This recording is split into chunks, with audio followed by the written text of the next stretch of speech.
বাম আমল থেকে ধ্বংসের পথে গিয়েছে এই গ্রাম।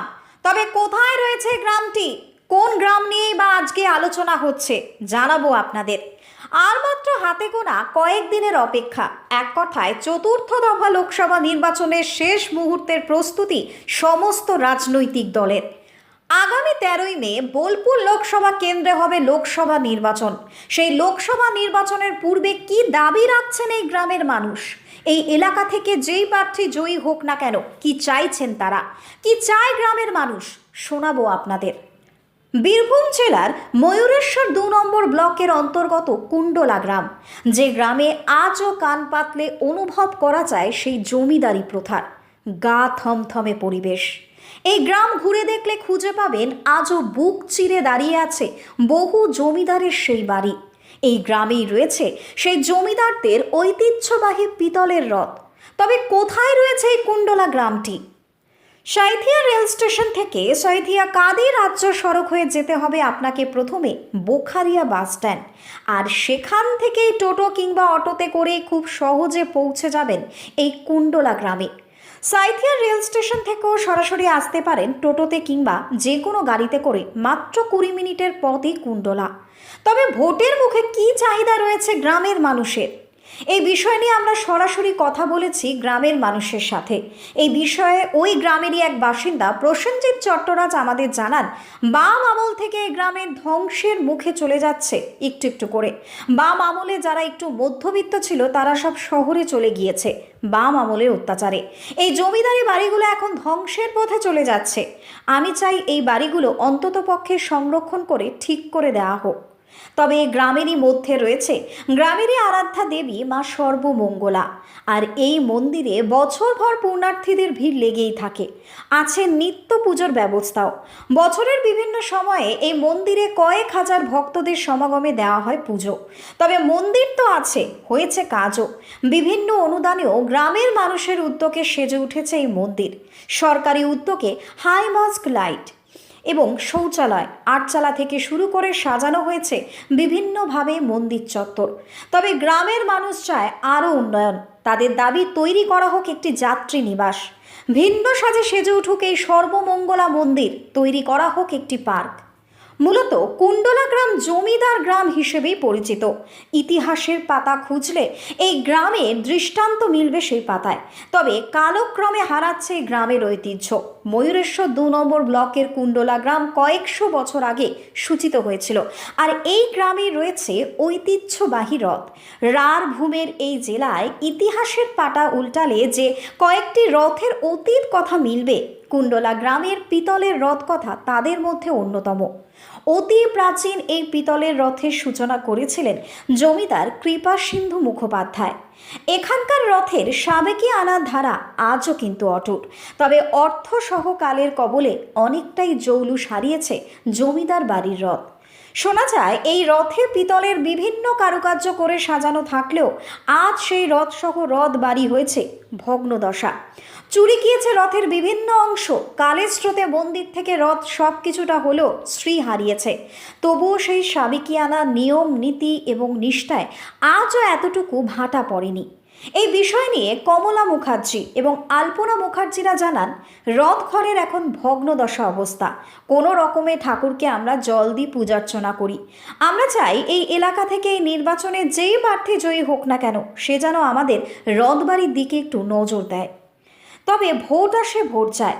এই 5 বছরে এলাকায় কতটা হয়েছে উন্নয়ন, এই বিষয়ে কুণ্ডলা গ্রামের বাসিন্দারা জানান, দিদি আসাতে এলাকায় হয়েছে পানীয় জলের ব্যবস্থা, করা হয়েছে রাস্তাঘাট, সেজে উঠেছে গ্রামের বিভিন্ন জায়গা। কিন্তু কুণ্ডলা গ্রামে পানীয় জলের ব্যবস্থা, রাস্তাঘাট হয়েছে বটে, আর এই গ্রামে যদি আর কিছুটা জায়গায় রাস্তাঘাট এবং পানীয় জলের ব্যবস্থা করা হয় তাহলে গ্রামের মানুষ আরও অনেক বেশি উপকৃত হবেন। এই বিষয় নিয়ে ঠিক কী জানাচ্ছেন স্থানীয়রা, চলুন শোনা। কুণ্ডলা গ্রাম থেকে টার্গেট বাংলার বিশেষ প্রতিবেদন। এইটা বিগত যখন বামফ্রন্ট সরকার ছিল, বাম আমল থেকেই এই গ্রাম ধ্বংসের পথে চলে গেছে। প্রথম কথা, বাম আমলে যারা একটু মধ্যবিত্ত ছিল তারা সব শহরে চলে যাচ্ছে বাম আমলের অত্যাচারে। একটু যাদের অল্প জমি, সেই জমির ওপর আন্দোলন, মানুষের ওপরও আন্দোলন, কোনো কিছু সব ক্ষেত্রেতেই লেবার স্ট্রাইক, তা মানুষ থাকবে কী করে? সেই জমিদারি বাড়িগুলো এখন ধ্বংসের পথে চলে যাচ্ছে। জমিদারি বাড়ি মানে যে একটুখানি মানে একটু শ্রেণীগত ব্যাপার খানি হয়ে গেলে সে বড় লোক, তার মতো ঘরে ভাতে হাঁড়ি চাপে না, কিন্তু সেই জমিদার মানে বড় লোক, তার গায়ে যেহেতু জমিদারের তামাকটা লেগে আছে।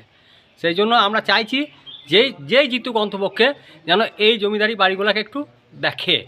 মানে জমিদার মানে সে বড় লোক নয় সবসময়, সে নামে হয়তো মুখার্জি, হয়তো চ্যাটার্জি, কিন্তু তার যেহেতু সে একটা কাস্টের ব্যাপার, সে বড় লোক হয়ে গেল, মানে তার কোনো সুযোগ সুবিধা নাই। আর যার এখন বর্তমানে যার হয়তো 30 বিঘে জমি, ঘরে ট্রাকটা, সে বিপিএলের আন্ডারে। আর যে একটা জমিদার, সে নামেই জমিদার, সে কিন্তু এখনও তার বাড়িতে ভাতের হাঁড়ি চাপে না, খেতে পায় না, মানে পরিষেবা তার নাই, ডাক্তার দেখাবার পয়সা নাই। সেরকম হয়। আমি চাইছি যে জিতুক যেন এই অন্তপক্ষে ব্রাহ্মণ মধ্যবিত্ত শ্রেণীটাকে অন্তত দেখে, শুধু এক শ্রেণীর লোককে দেখলে হবে না। কি প্রয়োজন আপনাদের? আমাদের এই ঐতিহ্যবাহী রথ 1314 সালে প্রতিষ্ঠিত হয়েছিল। আগে প্রচুর ধুমধাম হতো। এবার এখন আমাদের সব তেমন সামর্থ্য নেই। আমরা নিজের সামর্থ্য অনুযায়ী ওই পুজোর সময় পুজোটা দেয়া, ভোগ দেয়া, যেটুকু দরকার আমরা সেটুকুই করি। তার বাড়তি আমাদের করবার কারো সামর্থ্য নেই। আগে কেমন কি ধুম হতো, কি শুনেছেন বাবা মাদের কাছে? আমরা শুনেছি প্রচুর ধুম হতো, আমারও অনেক বয়স, আমরাও দেখেছি অনেক ধুম হওয়া, কিন্তু দিনের পর দিন এটা এইরকমভাবে অবস্থা খারাপ হয়ে যাচ্ছে, এটাই দেখছি। আর কি বলবো। এলাকার মানুষ এক কথায় কি নামে চিনতো এই গ্রামটাকে তখন? কুণ্ডলা নামেই চিন্তা। যে জমিদারি প্রথা ছিল তখন কিভাবে কি এই রথ ঘরে কি পরিচালনা হতো, কেমনভাবে ভোগ সেসব হতো? সম্পর্কে আমার কোনো আইডিয়া নেই। কেন জমিদারি পিরিয়ড চলে যাওয়ার পর আমার জন্ম, জমিদারি চলে যাওয়ার পর আমার জন্ম। এখন কিভাবে কি এই রথ ঘরের পরিচালনা হয়? এইবারে আমাদের পরিচালনাটা হয় আমাদেরই নিজেদের একটা করে এক বছর একজন পালিনি, কেউ তো নেই, 3টে ফ্যামিলি, 3টে পরিবার, 3টে কী বলবো এটাকে, তরফ। হ্যাঁ, 3টে তরফ আছে এইরকম। এক বছর, এই বছরে যেমন আমাদের পালি চলবে, তারপরে তার আগের বছরে যেমন আর এক তরফে পড়েছিল, তার আগের বছরে 3টে তরফ ঘুরিয়ে ফিরিয়ে অল্টারনেট আমরা ওইটাই করে যাই। কেমন কি মানুষের ভিড় হয়? ভিড় প্রচুর হয়। আমি অত বাইরে এখন আর বেরোই না, বয়স হয়েছে। ভিড় প্রচুর, ভিড়ে ঢোকা যায় না, বাইরে বেরোনো যায় না। কি দাবি রাখবেন এলাকা থেকে যেই জয়ী হোক এই রথ ঘরের নিয়ে? রথঘর নিয়ে এটাই দাবি রাখবো যে আমাদের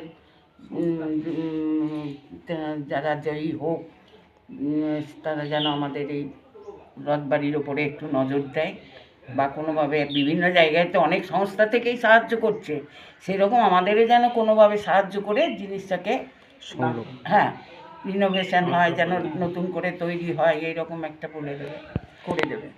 কি নাম আপনার? আমার নাম কমলা মুখার্জি। এই লোকসভা নির্বাচনে আপনার এলাকা থেকে যেই প্রার্থী জয়ী হোক না কেন, কি দাবি রাখবেন, কি প্রয়োজন আপনার এলাকায়? তার কাছে জয়ী প্রার্থীকে আমরা বলতে চাই যে আমাদের গ্রামে যে যা হয়নি তা যেন আমরা পাই। এই যে স্থানীয় জলগুলো যে গ্রামে হয়নি, সেই সজল ধারাগুলো আমাদের এখানে যেন হওয়া উচিত। তারপরে এই রাস্তাঘাট অনেক দিকে হয়নি, সেই রাস্তাঘাটও আমাদের এখানে দরকার। এলাকায় কতটা কি উন্নয়ন হয়েছে? এলাকায় হয়েছে উন্নয়ন, আরও চাই আমরা উন্নয়ন, আরও দরকার। কি প্রয়োজন তার মধ্যে এই যে গাড়ি ঘোড়া যেতে পারছে না রাস্তা, সেই রাস্তা আমরা কাঁচা রাস্তা পাকা করতে চাই। তারপরে জলেরও কষ্ট, সেই জল আমরা সজলধারা জলের সেই লাইনটাও আমরা চাই। গোটা গ্রামে কি জলের সমস্যা না কিছু কিছু জায়গা?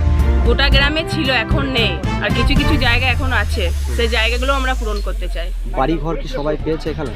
বাড়িঘর সবাই পায়নি, কিছু কিছু পেয়েছে আবার পায়নি, সেগুলো আমরা পেতে চাই। লক্ষ্মীর ভান্ডার পান আপনি? লক্ষ্মী ভান্ডার হ্যাঁ পায়। কতটা খুশি এতে? এতে খুবই খুশি। এলাকার মানুষ কি সবাই পায়, মানে যারা যে সমস্ত মহিলারা আছে তারা কি? হ্যাঁ, সবাই পায়, সবাই পায়, যারা না পেয়েছে তারাও যেন পায়। কি নাম আপনার? আমার নাম ময়না ধীবর। ময়না ধীবর। কি দাবি রাখবো, আমি চাই দিদি আবার আসুক, ভালোভাব হোক, আর আমরা যেটা দিদি সাহায্য করছে খুবই ভালোই করছে। আর এটাই চাবো যে দিদি যেন আবার আসে, আমার ঘর দুয়ার নাই, আমাকে যেন একটা ঘর দুয়ার দেয়, দিদি আমার সহযোগিতা করে। এলাকায় মানে কতজনের মতো প্রায় ঘর নেই আপনাদের এদিকে? কতজনের মতো ঘর নেই এদিকে? এখানে প্রায় অনেকেই ঘর নাই। আর একটু জলের সুবিধা নাই আমাদের দিকে, এখানে কমই, একটু জলের সুবিধা হলে আরো ভালো হয়, এটুকুই চাই আমরা। আর কি কি সমস্যা আছে এলাকায়? অনেক কিছুই আছে সমস্যা। এবার আমি চাবো যে পাচ্ছে আছে দিদি এলে পারে, সেই নিশ্চয়ই সব ইয়ে করবে। এলাকায় কতটা কি উন্নয়ন হয়েছে? উন্নয়ন হয়েছে, দিদি আসাতে ভালোই হয়েছে। রাস্তাঘাট আছে গ্রামে? হ্যাঁ, রাস্তাঘাট ভালো আছে, জলের অসুবিধা অনেকটা পড়েছে। হ্যাঁ, একটু ড্রেনের অসুবিধা আছে, আর একটু পাড়ার ভেতরে একটু কলের অসুবিধা আছে। মানে কিছু কিছু জায়গায় এখনো পর্যন্ত সমস্যাটা আপনাদের গ্রামে আছে। হ্যাঁ লক্ষ্মীর ভাণ্ডার পান? হ্যাঁ, আমি লক্ষ্য ভাণ্ডার পাই 1000 টাকা করে। কি নাম আপনার? আমার নাম সুচিত্রা।